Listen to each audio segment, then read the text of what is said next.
Hey everyone, friendly neighborhood Uncle Pete here, and this is a different kind of video. A few months ago, I was on Boris Solomon's podcast called Guest of Horror. It was really nice of him to have me on and give me a chance to talk about my channel and whatnot. And then, not too long ago, my good friend Carlin Cook, who I am doing a horror movie superlatives series with, Boris also had him on his podcast as well. Boris, Carlin, and I became pretty good friends, and through our discussions, we all suffer from anxiety. People who know me well know that I really do suffer from bad anxiety, and I get anxiety attacks and whatnot. And Carlin and Boris and I all kind of had this stuff in common. So a few weeks ago, we recorded this podcast, and it's just a roundtable discussion on living with anxiety and how horror movies kind of help.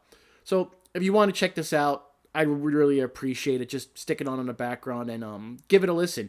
And if it even helps one person, even understand that they're not alone in this world, that'd be really fantastic. So I hope you guys give it a chance. And if you notice, the thumbnail in this video is this picture right here. A really dear friend of mine, Tom Wade, painted it. And when he showed me, I knew I had to have it. So, I had to purchase it from him. And I'm going to put his information down below in the description, as well as links to Boris's content and as well as Karin. So it's a very candid discussion, very honest discussion about what it's like to live with anxiety and how horror movies kind of help with that. So I think that's enough for an intro. So I hope you guys give it a chance, and everyone take care of yourselves. Hello and welcome to a very special roundtable discussion about anxiety and horror. With me, I am your host Boris, and with me I have Uncle Pete. Hey everybody. And Carlin. How's it going? I was so excited for this, I forgot to introduce myself. If you're watching this on YouTube, you could be watching it on Uncle Pete's or Carlin's channels. Welcome. I run a podcast called Guest of Horror, which both of these guys have been on, and you can find the audio version of this discussion on my feed called Guest of Horror. So, you guys have been on my podcast, and you were very open about your struggles with anxiety and the fact that you are both good friends. And I just thought this would be a really good discussion to have because I am also I deal daily with anxiety, and this is something like all three of us have immediately bonded over. Yeah. So, how do you guys feel going into this? I'm looking forward to it. Like I was, just when we were talking earlier, I was thrilled when, Carlin watched our podcast together, Boris and I, and then like he contacted you, and then I found out all three of you, all three of us wanted to do this. I was like, that's awesome because when somebody doesn't deal with anxiety, it's hard for them to understand. I feel, so having like-minded people who can, I guess, empathize when I say I'm feeling XYZ, they understand it instead of just saying, just don't think about it. Like most people who don't have anxiety just say. So be able to have an open discussion with people who totally understand what I feel and what I'm saying, it's it's relief. It's like a stress relief, so to speak. Yeah. Yeah, for sure. It's also this thing of like we are from different parts of the world. I'm in Stockholm, Sweden, so if you're hearing an accent pop out every now and again, that's why. But even though we are different people in different parts of the world, in different parts of our lives, we have these things that connect us, and I thought it's worthy of at least a discussion. We might do this again at some point if we have more to talk about. Sure. And I personally find that actually like doing something like this, just talking about anxiety, especially with people who also share in those feelings, um, it can help. It can be a bit of a therapeutic thing just to kind of talk some things through. For sure. So I guess a good baseline to start here would be to share as much as we are comfortable with about our anxiety. You know, you don't have to talk for like 5-10 minutes or whatever, but just like a baseline thing. I want this to be like obviously a safe space, but but it's also a public space, right? So just share as much as you're comfortable with, and Carlin, we can start with you. Sure. So a lot of my anxieties kind of spawned from not knowing what's next, kind of like the unknown. One of the big things I noticed earlier on in my life was feeling anxiety around the idea of having to travel somewhere I haven't been before and having that kind of unknown creep in from that. And then becoming very aware that even though I would go to those places or travel there and do just fine, nothing out of the ordinary happened, I still every single time would just get these anxious feelings. So it's a lot about that. Also, there was a point in my life where I started to try and plan things out as much as I could and kind of project ahead to kind of get ahead of things. Actually, that was in grad school for me because of, managing workload while I was working a 40-hour week job. And that just started ingraining in me a new thing to have anxiety about, which is planning things out and just thinking ahead. And then when I just start thinking ahead about all the things that need to get done, it's like they become this giant pile of thoughts and they become so overwhelming, even though it's stuff that may be a day away, a week away, a month away, whatever. So those are my main anxiety triggers, I guess I'd say. Yeah, I can definitely relate to that. Pete? Yeah, and the piggyback of what Carlin said, he said it's like that unknown. For me, it's feeling unsafe. And logically speaking, yeah, I know I'm perfectly safe. I can handle myself. I can take care of I mean, I was in the Navy for 22 years, so I can handle unsafe situations. I was trained to. I got no problem with that. But it just, I guess it's that unfamiliar feeling and just not feeling safe where I know I'm safe and secure. So it puts me on edge, and then like I get real irritable. It just, like I said, yeah, I'm repeating myself. Just it gets to the point where I feel unsafe. So, but like Carl said, also planning it out. Like I plan, okay, I'm gonna do this, I'm gonna do that. So when my routine gets broken, it's also really makes me feel uncomfortable. Like every morning I get up, I make a cup of coffee, I have a bagel, I do this. I'm gonna go to the grocery store at this time. I plan everything out because I know exactly what's going to happen. And if the monkey wrench gets thrown in that, it really makes me feel off. But yeah, it's same thing planning, because that's what I did in the military. You would plan ahead. You would plan and you train so you're prepared. So, and I think my anxiety got a little worse after I retired from the Navy because I didn't have that structure, more or less. Yeah. Now I'm just retired at home every day.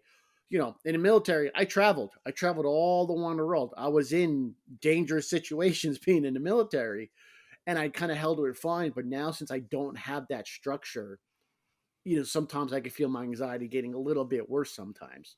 But also, one thing I realized, when I say it out loud, sometimes it kind of takes the sting off of it. Like if I tell my wife I'm feeling anxious because XYZ, it takes a little bit sting off it because I'm bringing it out of my head, and in reality, I'm like, oh, okay, so yeah, you don't have to worry about that. If that makes sense. Yes, that's very interesting. The thing that I wanted to add to that, it's very very interesting to hear to just say that once you got out of the military and that sort of sense of structure was lost, that your anxiety became worse. Because now I'm a little younger here, so when I first started working, this was like 6-7 years ago, probably.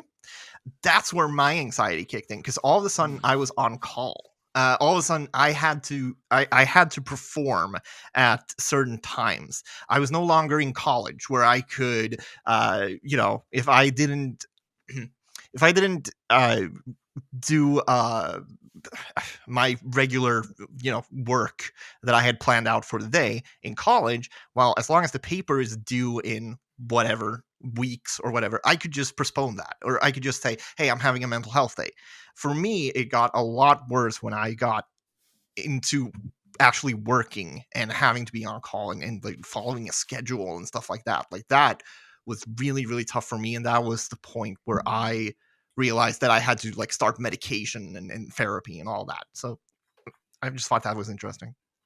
Well, and it is interesting because it's like, for me, I understand a bit of that, because it seems like once you got out of college, it was kind of like you're smacked with this real life situation where the pressures of real life then just start kind of pressing down on you.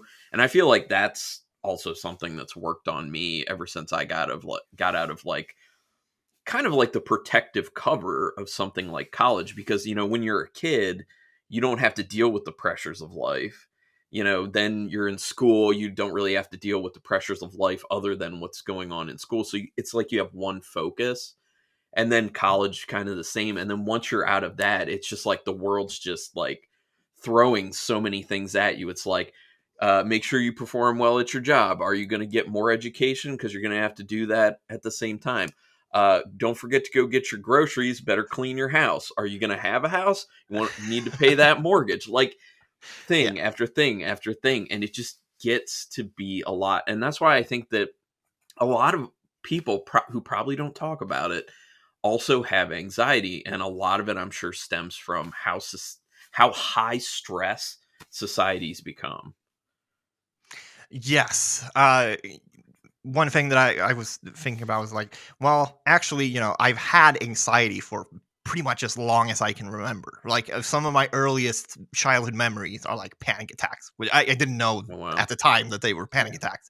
But as long as you said, Carly, you have that protective bubble, you can sort of adjust yourself, and then all of a sudden, like, no, you are working, you are managing finances, and you have to make your adult life work.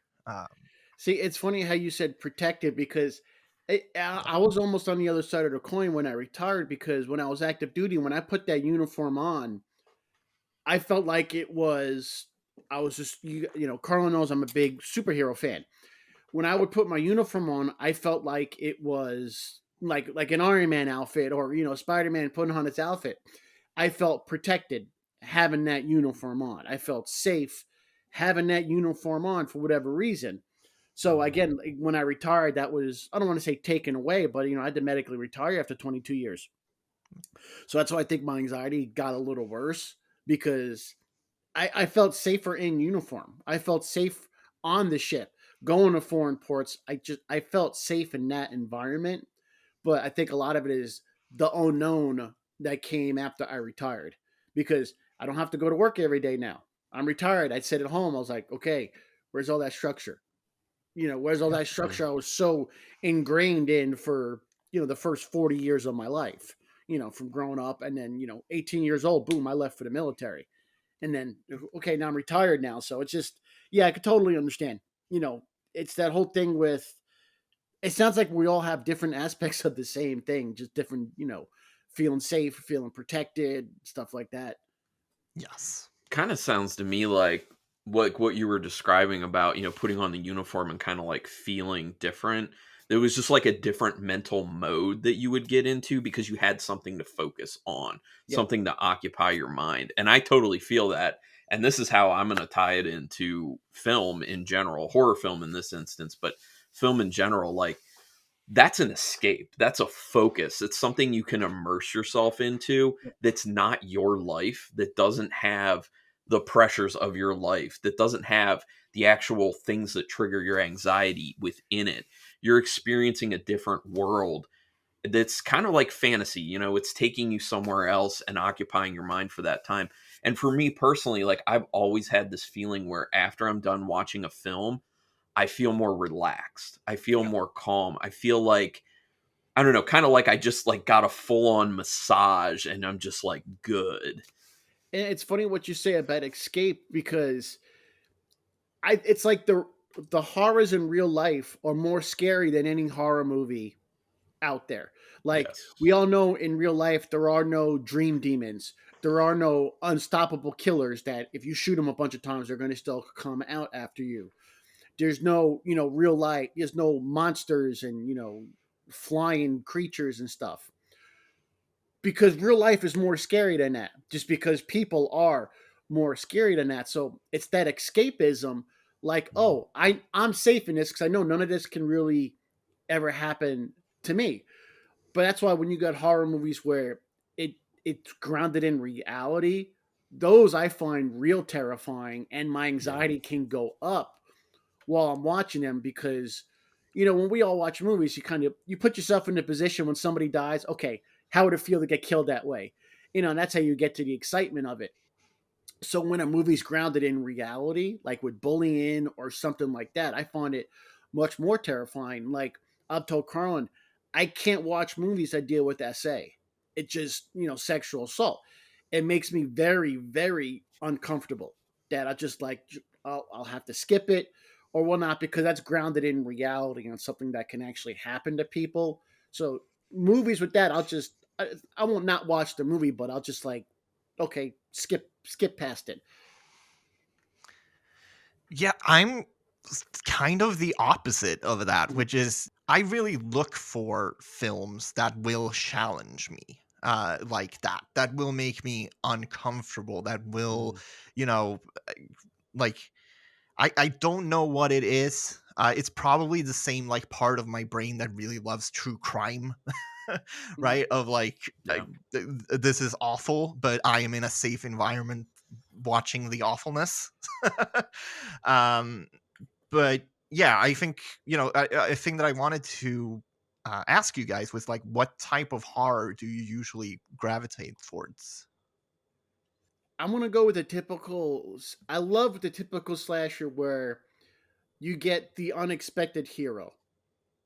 You know, whether it's that kid that got bullied or picked on, or you know, the final girl that was the wallflower, and you know, when you see their transformation throughout the film, you know, to being the hero at the end, it's like kind of living vicariously through them. You know, horror movies grinded like that. Like the first Halloween, this is one of my favorite movies of all time because you see Laurie Strode go from, you know, little, you know, good girl doesn't want to do anything wrong. She's carrying her books on the way home from school, and she becomes his heroine at the end because of what she was challenged with. And then you see her progress throughout some of the other films eventually. That's what I love. You know, when you get that unexpected hero in the beginning, like, oh, that's not the hero, and then you see their character transformation to being the hero at the end. Like even Ripley in Aliens or Alien is another great example. Stuff like that, I definitely gear towards. Me personally, I usually gravitate more towards films that do seem a lot less real. Ones that are more fantastical, like, you know, when I was on the podcast, I talked about Phantasm. You know, stuff's like really out there. But I feel like for me, that's mainly from like a creativity standpoint. I'm just very stimulated by things that are new to me. You know, something I may not have considered before, some aspect of a story that is brand new, and I'm just like, wow, this person just did this. That's so unique.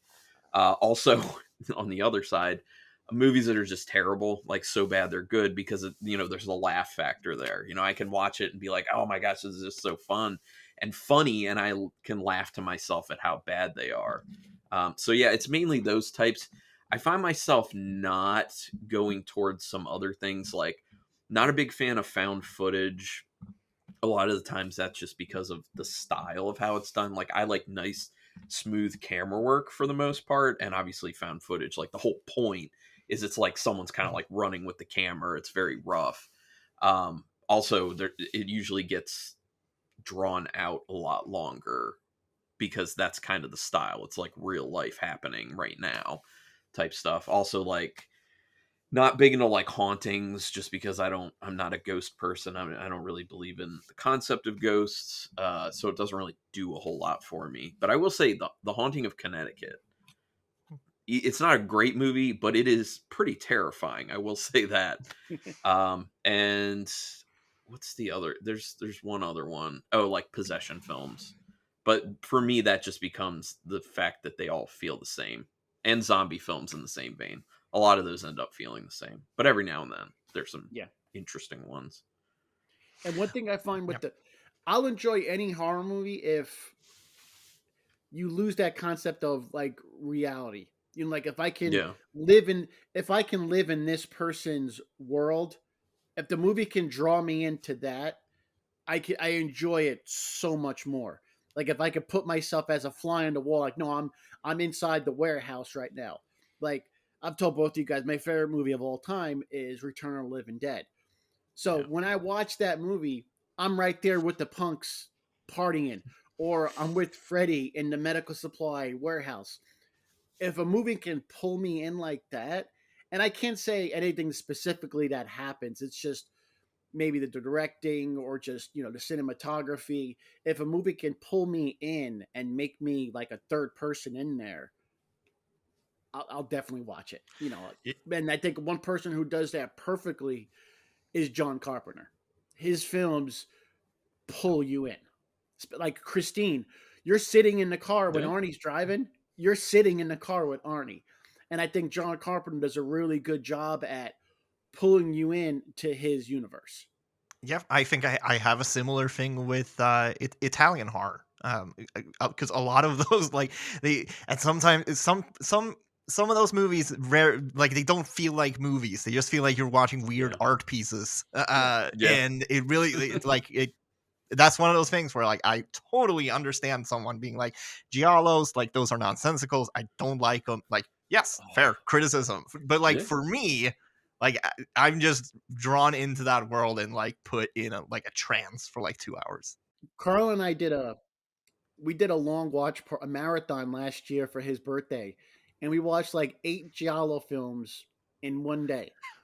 And I Yep. did not get up. Carl and I did not get up from our seats for Yep. like 6 movies because I was just so sucked into this, and they were all fantastic movies. I was like, okay, that's my new favorite.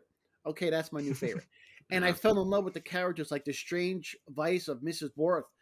Yes. It just Amazing. I fell in love with her. It's like, oh my god, it's like, I need to. It's one of those, when you find a movie that you finish watching it, you like, I need to watch that again right away. You know, it Yeah. just, and going back to anxiety, when you have that escape, when you can smile and you finish watching a movie, and like Carlin said, you feel like you just had a massage or you just got out of a hot tub. You feel so incredible because of Yeah. the adrenaline, the release, everything in it. And I think Giallo does an excellent job with that because the twists, the turns at the end, it's done so well.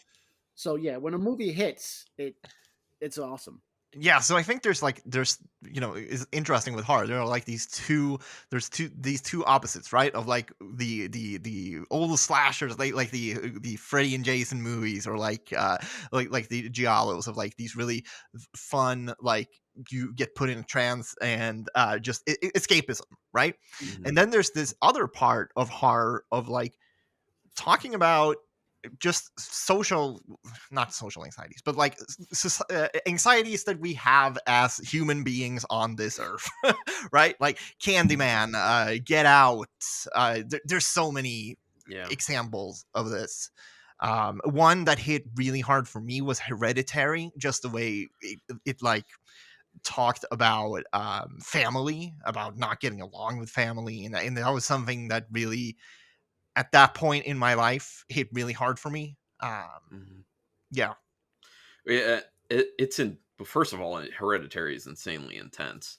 But another Ari Aster film, I would say that how Hereditary kind of hit for you, Midsommar hit for me, because it's about going through a bad relationship and coming out on the other end. And the way that they make that metaphor, it feels similar, but the story's different. And you don't really realize until the end of the film, like, man, that's what it is. And if you have been through a bad relationship, like I actually have, a long time ago, thankfully, um, you just kind of like ruminate on that, and you're just like, yeah, those are the feelings. Like, he kind of hit the stages of this relationship and the resolution at the end pretty well.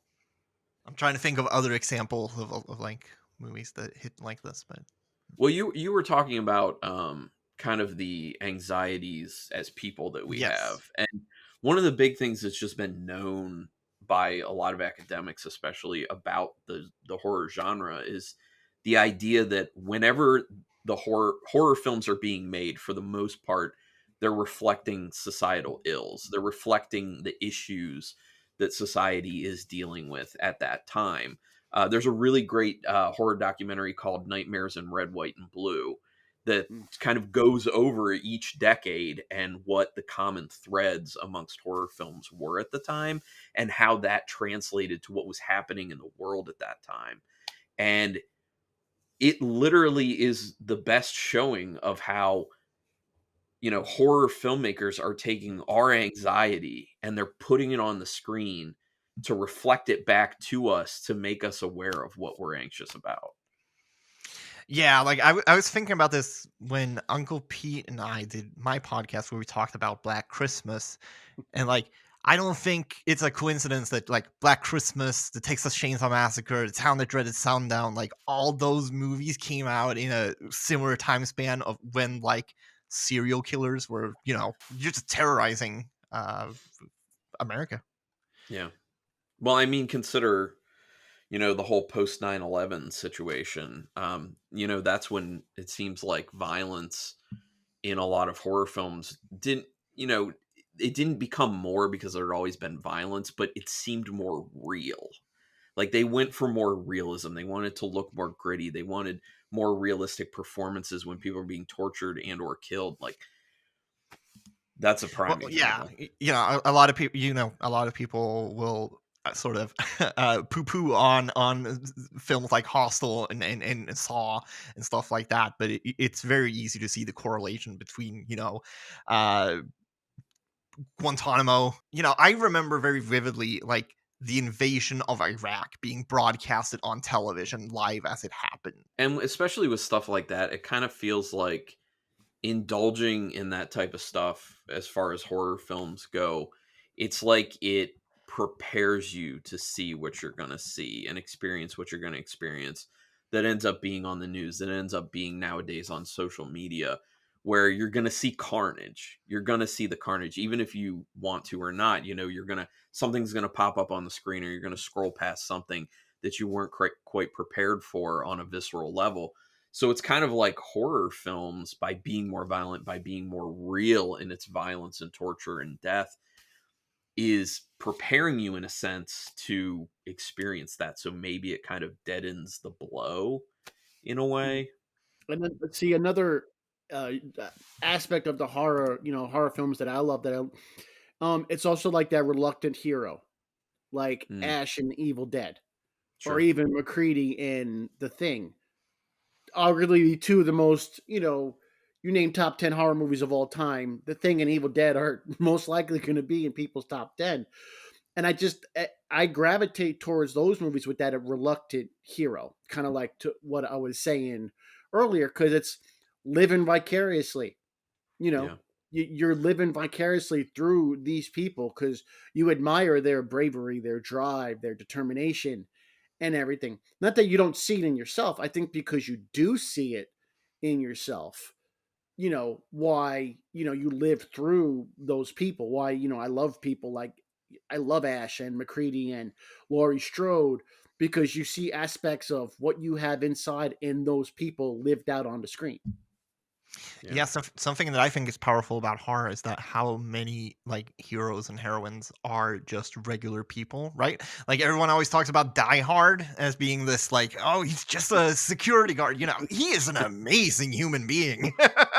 Yeah. A Yeah. lot of horror protagonists are just regular people put in a very extreme situation, and there's Yep. something, there's something really charming about that.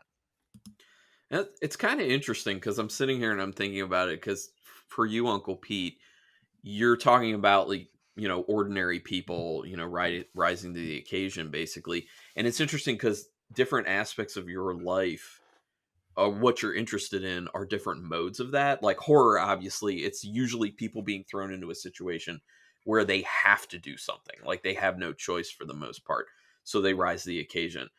You're big into superheroes and comic books. Yep. And that's people who are called upon to rise to the occasion. They have to make a hard choice, and they do it for the greater good. But then also, you were in the Navy, and that's kind of making a choice to put yourself in the position to rise to the occasion and be called upon to do, tough things. And it's funny because I never look at it at that way, because I never got used to people telling me thank you for your service when I was in Right. uniform. It was so humbling, because I was like, I'm just doing what I'm supposed to do. I volunteered, this is what I'm supposed to do. But other people look up to me like, oh my God, you were in the military for 22 years. You retired as a master chief. I was just like, I don't want to say I was just doing my job, but I was just doing what had to be done. But you saying that, I never really make that connection. Like, the people I admire in comics and in horror movies, very similar. Like, they were called upon, or they were put in a situation where they had to. I never see that in myself. But now, you saying, I was like, yeah, I guess there is a correlation there. Yeah, I mean, like, your life ethos should be answering the call. Yeah. Like, rise to the occasion, answer the call. Well, that's why my favorite I have a pun on it in my on my channel, Nails in the Coffin. I love, with great power there must also come great responsibility. I mean, I have it tattooed on my arm, but it goes down into it, like, you have responsibility to be there when, you have to do something. Yeah. Do we want to get into this article that Oh, you sure. found, Sure. Carlin? It's How Horror Movies Can Help Mental Health According to Science by Kim Wongxing of CNET.com. Yeah, you're the one who linked this to us, Carlin. So do you want to set us Yeah. up a little bit? So I had actually done found an article through National Geographic some years ago. I couldn't find it again, but this article is kind of like an update of that, where they were talking about some some scientific research where they had found that people actually do better with their anxiety from watching horror films, that it actually can be therapeutic. And once I read that, it started to really make sense, because I'm like, when I watch horror movies, I do feel better. Like, I feel more calm. And I used to think that it just had to do with, just entertainment, escapism, but there's more to that. And the article basically talks about how people who have anxieties put themselves into a different anxious situation when they're watching these horror films, and it will kind of elicit part of that response that you get from being anxious, but it's easier to work through that and get the payoff of dealing with it without dealing with it in your own life, because it feels safer, because you're not in any sort of danger, but you're pulled into the story in the film enough that you're experiencing it a slight bit like you're there.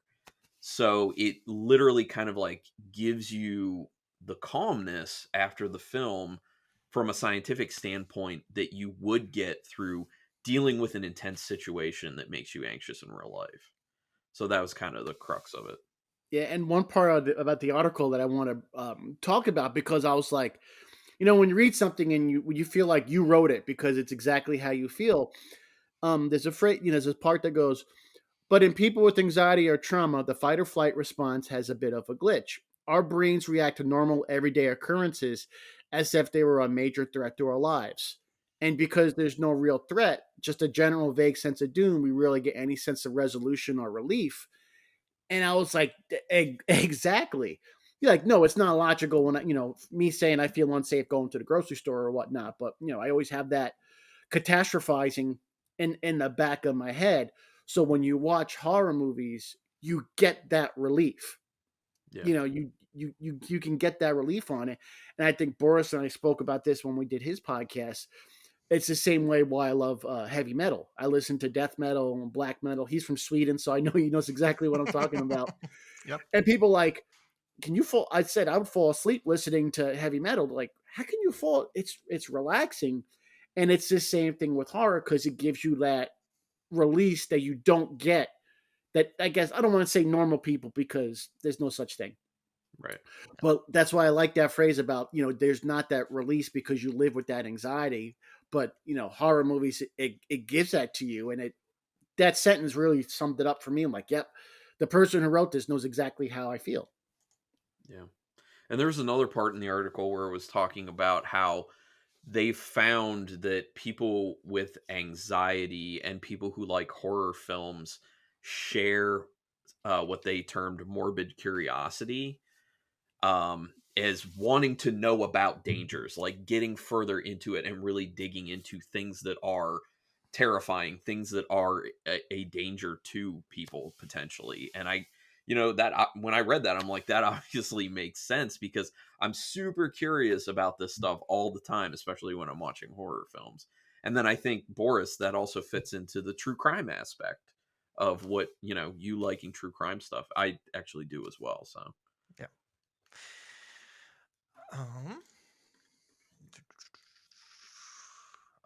Sorry, looking over the article. Well, as you're Yeah. looking up, just, to continue on, with horror movies, it's safe to be scared because I think living with anxiety, I don't want to say it's embarrassing, but it has a stigma, especially if people don't understand it. People may perceive you as weak or, right. or scared or, oh, that fight or flight. Some of the anxiety is always going to flight. That's not true. But I mean, with the horror movies, it's safe to be scared. I know, like I said, I know there's not an unstoppable killer who's going to come at me no matter what I shoot at him. Or I know there's not this big gelatinous blob that's going to dissolve me if it even touches me. So it's okay to be scared in that instant because you know it can't happen. And that's that release that we were talking about. Like and like, oh, you feel you get done watching a really good horror movie, you like take that deep breath at the end, like, wow, that was awesome because it gets you all excited and stuff, and then you get relieved, so to speak. Yeah, that relief is really something. I got anxious just now a little bit because I lost my train of thought, and I'm like, God, I'm gonna seem so stupid now. I'm Yeah. quiet for like 30 seconds. The whole And exactly. And then you yeah. got that catastrophizing in your head. Like, really, it was like 5 seconds, but in your head, it's like, oh my God, I haven't said anything for 10 minutes. But it's just that it's funny how that catastrophizing takes over. Like in reality, it's like 5 seconds, but in your head, I haven't said anything for 10 minutes. Oh my God. Yes. So I totally get that, dude. Yeah, and it's this thing like you guys are bringing up so many good points that like you've said pretty much everything about this article that I've already written down. So I'm like, well now, okay, well if I don't say anything, I'm gonna seem stupid, and if I seem stupid, we can't put this on the internet, and that snowball really keeps going, Yeah, and that's why I'm just so happy to have you guys here to talk with because. I know that I can say these things and you totally. totally understand, And right? that's one thing I think how Carlin and I connected.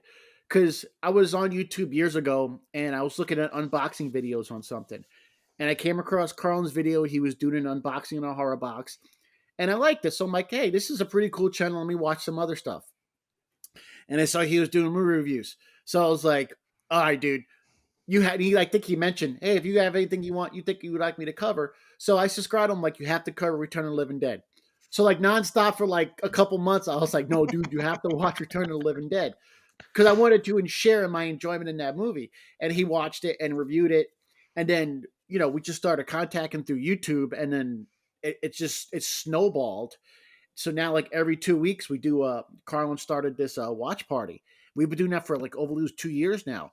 Every Yeah. other Saturday, we watch a horror movie just like this, and we're just talking over it, talking about it, talking about our lives and stuff. And one thing that Carlin brought up was really important. The horror community is not as toxic as you would believe. Yes, there are trolls out there, but the horror community is kind of really more close knit than I could say the comic book community or people into music or whatnot. It's like the horror community is like the most understanding, and I guess we're like more Yeah. nice to each other, for lack of a better term. Yeah, and maybe that comes from a lot of people suffering from anxiety or other mental health issues. As this article that brings up.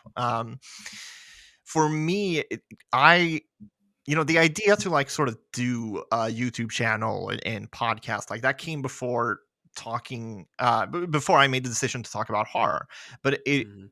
it was really the like the main reason why I chose to talk about horror is because the horror community is so like cool, diverse, and really accepting.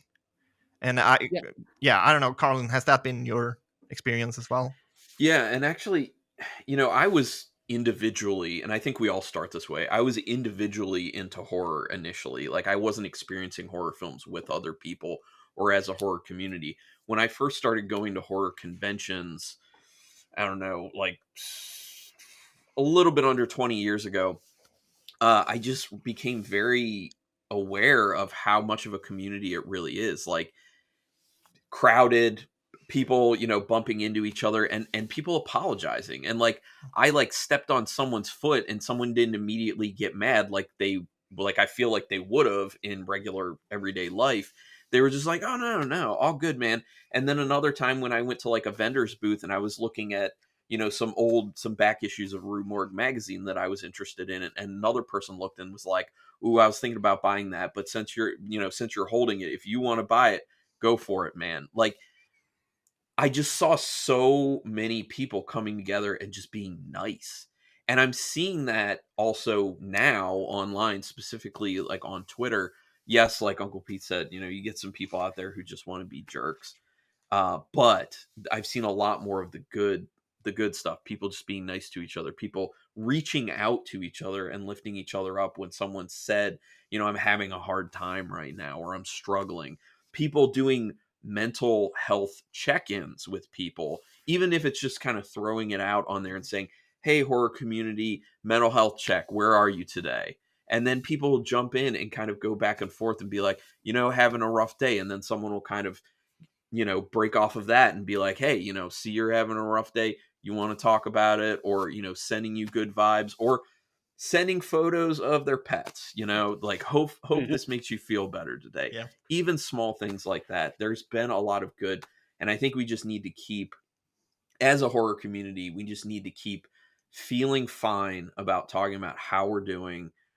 You don't just have to say good, because that's the normal society mode of people Yeah. being like, "How you doing today?" They just want you to say fine so they can just move on. If you say anything other than that, they get stuck. They Yeah. like notice them hit a speed bump at that point and not know how to respond to you. So we just need to kind of normalize, just let people know how you're doing. And like you said, I think they're just saying it's okay to not be okay. Yeah. I had some issues the last couple of years, Carl, and like I was just like, hey, Carl, you got a minute? So I messaged him. I'm like, you got a minute? I just wanted to, just chat to him. He gives me a call, and it was just Yeah. let me vent. Like I wasn't Yep. asking for advice or an opinion.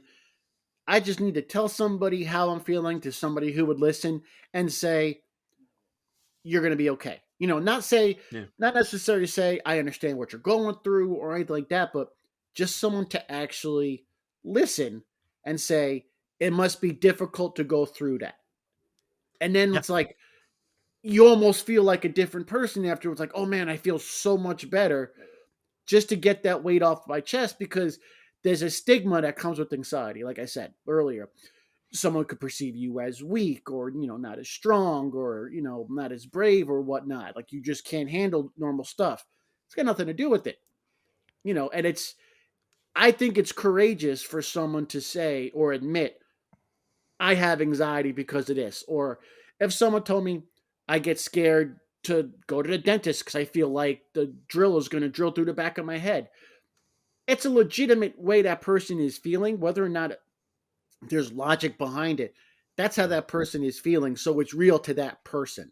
So them just saying it out loud sometimes can be very therapeutic. And that's one thing that I've learned with my anxiety, saying it out loud sometimes. And Yeah, it ties back into horror as getting that release. Yeah. Like McCready at the end of the Thing, when the thing growls at him, he goes, "Yeah, F you too," and throws a dynamite. You can't watch that and not smile. It brings a smile to your face because it's just like, yeah, it's just, and I think horror movies do that. Yeah, the stigma is actually something I did want to bring up, because that is something I had a really hard time talking about my anxiety for a really long time, because I just felt like whenever I would open up to people, they would worry, and I don't want them to worry. I want them to just like, hey, it's fine, whatever, dude. Oh man, Uh, you sound like you're in my head. I was just like, just don't. It's just like my motto could be, just don't worry about me. Yeah, yeah, yeah. Like I'm anxious. I'll be fine. Like I'm so happy, right? Like don't worry about me. But I feel like there's this stigma when it comes to mental health, that if you have uh any problem whatsoever, there's this immediate thought in some people that if someone opens up to you about mental health, that means that they are going to hurt themselves. Right. And that was something I like felt a lot growing up, of like, no, that's not it. So I'm just gonna shut up about this, because it doesn't seem like people understand. And once I actually started to talk with people in the horror, like local horror community in the small Swedish town that I'm from, and we did like a horror movie circle. We showed up every week, talked about a specific movie, watched it, had fun, and that was really the first group of people where like they would just say, "Hey, I'm not coming today. I just feel like garbage. Like I'm really anxious," or "Hey, it's a lot going on at work right now. I can't make it," and that really helped me to sort of formulate my own thoughts and feelings about my mental health. Yeah, I mean, when you can kind of get that inspiration from other people, it's really good. So that's why I think it is important for people like us who, have some sort of platform to just kind of show people that we can talk about these types of things. Then hopefully that would encourage other people to do the same thing. And like Uncle Pete's saying, just get it out, just having someone listen to you, just talking about it. Like, it seems like if you're not talking to someone and someone's not understanding what you're feeling or what you're going through, it's just like it's just rolling around in your head with no place to go. Like, you just literally have to release it out of your head. So Yeah. yeah. Yeah, a lot of it is like, hey, if you don't have anyone you feel like you can talk to, therapy is great. It will probably take some work to find like a therapist that matches with you. Yeah. That was my experience for a very long time. I would just sort of bounce around from different therapists to different therapists till I found someone that I could actually feel like, okay, we could have a really good conversation, and like I feel safe. I Yeah. find it interesting that a lot of people say the exact same thing, that there's that stigma. Oh, I tried therapy once and it didn't work. You know what? Sometimes the chemistry is off. It took me years to find a therapist that it had good chemistry. Like when I saw it in the military, it was like once a month, once every 2 months. It wasn't doing me any good. I needed to be more often than that. So it took years to get that right person, whether it's male or female, whatever, whoever you're more comfortable with. And if it's not working out, you need to tell a therapist, hey, I'm just not feeling this. Is there, and I get most, if not all therapists are totally understanding, you know? Yes. So yeah, it's, I am a full believer in therapy, whether it's an LMFT or psychiatrist, psychologist, whatever. There is nothing ever to be ashamed of for going through therapy. I'm proud that I went through therapy. I'm a much better person for it. Because like Carlin said, you just got to get it out. Someone just, and sometimes therapy, they just sit there and listen. They don't tell you what to Yeah. do or what not to do. They just listen. Yeah. Yeah. And And sometimes for that's all you really need is someone to just listen and not judge. And for people out there who either don't feel like they want to go to therapy or feel like they can't afford it or it's just not an option for whatever reason, I think it's good if, you know, you see someone, whether it's online or in person, who seems like, you know, they're having a tough day. You know, they've said something like they're feeling down, they're feeling anxious, depressed, whatever. You just kind of say, hey, you know, no pressure. But if you want to talk about it, or if you just want someone to listen, I'm here. I've done that a few times on Twitter. If I just kind of see someone, and it's actually always people I don't know, just kind of randomly will be like, hey, having a tough day, really down today, whatever. I'll sometimes just post it, you know, as a reply on their tweet, or sometimes if it's something that seems a bit more sensitive, I'll just send them a personal message and just kind of say, hey, you know, I saw this. I know you don't know me, but if you want to talk, or, you know, you just need someone to listen, like, I'm here, because you don't know what people have access to and what they don't.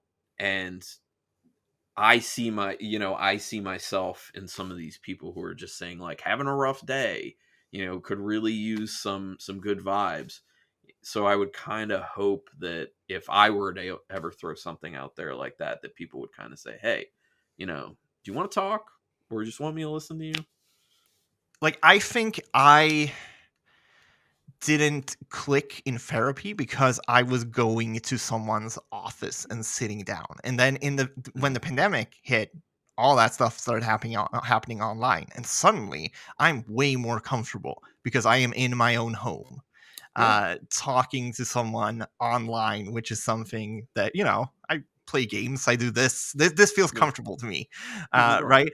And so a lot of the time it's about like finding the right therapist, and then also finding a format that works for you, whether you are from, you know, you do it from your home, or it might be a thing like Uncle Pete said, where he was going like once a month and felt like that wasn't enough.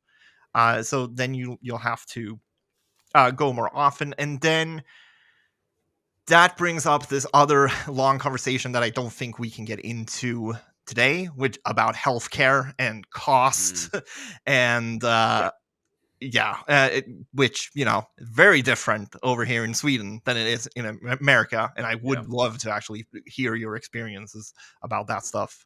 But I don't like, I think that will be a really big topic. So I don't think yeah, we can get into that. But Oh, we can definitely do. I already want to do a part two to this, so we can definitely yeah. discuss that for part two. Right, because there's so much we haven't gotten into, like medication. Yeah, I can give you my experience of my perception on how the military treats mental health. Yeah, You know, I don't want to put a blanket out there, but just my perception as a, you know, as a leader, as a junior sailor, and all the way in between, how it's perceived. You know, yeah, yeah, for sure. And then, you know, we can uh, talk about, you know, specifically when it comes to horror, like specific movies or whatever that has connected with us. Like, there's tons of stuff we could explore here. But I think this might be like a good first episode. yeah. I was just going to ask one. You said that I was just going to ask one question. Is there a go-to movie for you two guys that you know is going to put a smile on your face? Like if you're feeling down, not for any specific reason. Like if I put this movie on right now, whether it's just in the background or I'm fully engrossed in, this movie is going to put a smile on my face. I think for me, Assassination Nation, that film, I know I've talked about it here and there on my channel just because I want more people to watch Assassination Nation, but Mm. just every time I'm done with that movie, I just feel like jazzed and energized and just good. Like I'm good to go. I think part of it's just the filmmaking itself, part of Mm. it's the story, and part of it's that it's, you know, it's kind of an energetic film. Yeah, anyway, so that's my pick, Assassination Yeah, Nation. I think my picks would be like very nostalgia based. Probably would be like anything by Wes Craven, because he was my first like horror love. Mm. But also, you know, like the really really fun remakes that came out when I was starting to get into horror. You know, like House of Wax or Mm. um, the Black Christmas remake I quite like as well. There's something about those really, you know, gritty slasher remakes that I like. Awesome. The Hills Have Eyes is a big one. That's actually a good movie. Yeah. For me, it's just Return of the Living Dead, because it's they're out of the grave and they're ready to party is one of the taglines, and it's a riot of a movie. It's just so much fun, and I've seen it so many times. It's one of those movies where the dialogue, like you can recite along with everybody. And when I do that, it makes me smile. Like, oh, I know what he's going to say next. I know what he's going to say next, and it just makes me enjoy it even more. Yeah, well, also that. Oh, sorry. No, I was gonna say Return of the Living Dead is a great one. That made me think of another one for me, which is Night of the Creeps. Mm. Because that one I've seen so many times. I love it. I was just gonna say that Return of the Living Dead, like that film, there's just so much going on, and the fact that pacing is so good. It's just like next thing, next thing, next thing, next thing. It's just like crazy after crazy after crazy after crazy. So, yeah, it's like one of those movies. It's 90 minutes long, but you start it and finish it, you think it was 20 minutes because the pacing is just so good. Yeah. It doesn't drag at all. Like anytime I'm on a flight, I watch Return of the Living Dead because it makes 90 minutes go by like that. Yeah, nice. I would it's funny, like I'm thinking back I'm thinking on it now, and it's like all these movies that I would consider comfort watches would be like very of their time, like these 80s movies that are very 80s, or like for me a lot of like Hammer horror films from like the 50s and 60s of like that gothic horror aesthetic. 80s is, well, speaking of the 80s, Carl and I are doing our new series, Horror Movie Superlatives, where we're going through the 80s, and it's tough to choose some of these movies in these categories because there's so much gold. They came out between 1980 and 89. There's just pure gold. Yeah.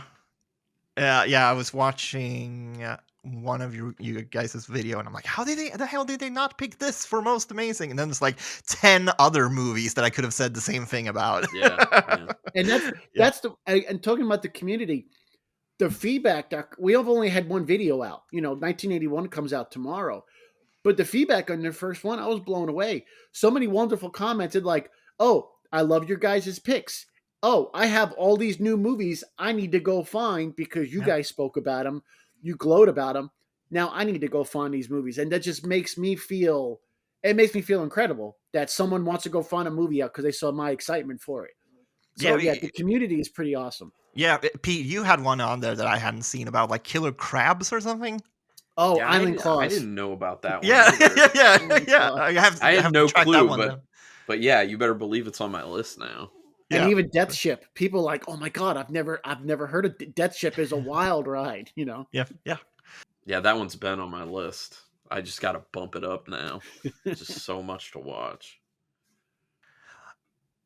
All right, I think this is a good time to like wrap up. Sure. Do we want to like do a whole spiel where we plug all our stuff? So we all have YouTube channels. Sure. Yeah, you can subscribe, smash that like button. You can find me on YouTube. It's Your Friendly Neighborhood Uncle Pete. And my series is called Nails in a Coffin, where I rate on-screen kills. And the more stupid, you get 1 nail. The more smart the victim is, they get 4 nails. And I'm Carlin Cook. You can just find me by my name on YouTube. Literally just Carlin Cook, because I'm just some guy. Just doing a lot of horror movie reviews. I also review some other stuff from time to time. All horror related, like comics, books, games. That's more rare, but doing a lot of in-depth analysis on horror films, and that's basically it. Yeah, so I have a podcast called Guest of Horror, which you can find on Spotify and pretty much everywhere where you find your podcasts. I also have a YouTube channel where I upload pretty much whatever I feel like. There's lots of music on there. There's lots of like sort of small like video essay type of stuff about horror. Try to keep it a fair balance of like my music and horror. So yeah. So subscribe to everyone, and this was a great conversation, and I'm really Yeah. I'm really happy that we did this, and I really do mean this. Like, I'm really happy that I met you guys and we could talk about some of this stuff 100%. because yeah. Yeah, I So I do agree. want to say, if somebody out there listening right now or watching, if you want someone who just to listen, shoot me a message. If it's just to listen, I'll put myself out there. If you're listening to this and you think you may, understand how we feel, you may empathize or you may have some questions, please feel free to shoot me a message. Yeah, never feel bad about feeling.